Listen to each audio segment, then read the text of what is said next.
Our next Flash Talk will examine artificial intelligence. Please welcome speaker J.T. Kostman, CEO of Applied AI.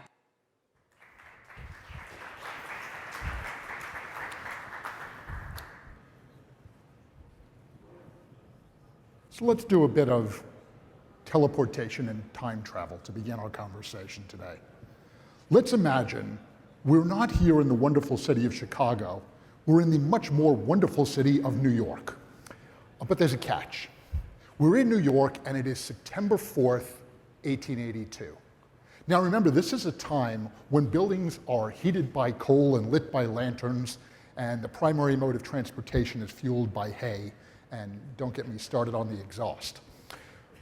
But today, just a few blocks away from Wall Street where you're working, a young entrepreneurial inventor by the name of Edison is about to flip a switch.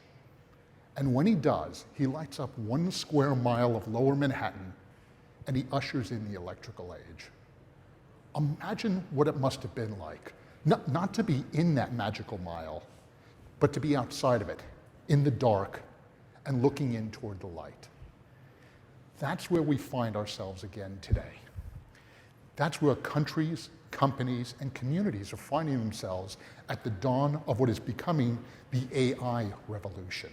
The beginning of artificial intelligence being put into mass production and being used by companies, by countries, by communities more integratively with everything they do.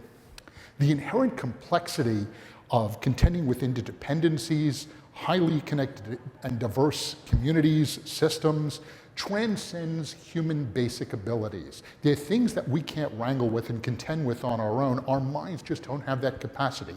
Any of you who had to take the LSAT or any of the standardized tests to get into college will know what I'm talking about. You remember those test questions? Mary can sit next to Bill, but Bill has to sit next to Mary, unless of course Fred is eating fish. And what's the cube root of 3,257,000? I don't know. After a couple of those, we seem to lose track very quickly. That's what an interconnected, dynamic, interdependent system is. That's what a community is. That's what a smart city is. That's what companies are increasingly becoming.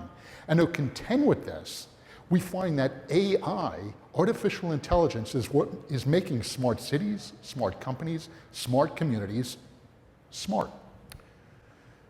So the first thing, the most important thing for us to do then in talking about AI is to get past all the buzz, the hype, the fraud, the fear, and heaven knows there's been enough of it. You can't open a press, a paper, you can't turn on the press without hearing about the dangers and the possible bad portents of things that might happen with AI. Well, I'm here to tell you I've been working in and around this field for a very long time, and the hype, the fear, the nonsense is just that. It's nonsense. Really what we're talking about with artificial intelligence is we're talking about better enablement of systems. We're talking about systems that can become more complex, that can help us do what we want to do better and more effectively. See, AI isn't just about better, faster computing. AI is actually a fundamental paradigm shift. It's a complete different way of doing the same sort of work that computers have historically and traditionally done, and that's only been true and been possible for the last couple of years. The last 3 years, 5 years, we've really seen this come to the fore. AI as a concept is really a concept, and that's important to understand. There is no such thing as artificial intelligence. Artificial intelligence consists of several parts. It's things like natural language processing, signal processing, robotics, but most of all, machine learning. Machine learning is the fundament of AI. Machine learning is what AI really, in the modern current incarnation, is all about. And when I talk about machine learning, it's important to point out that machine learning is not a euphemism. My machines actually learn. And they learn in the same way that pigeons and puppies and people learn. They learn by reinforcement, they learn by reward. They learn by our teaching them. We teach them, we train them, we show them examples, and these machines learn to get better, and they learn to do it very quickly.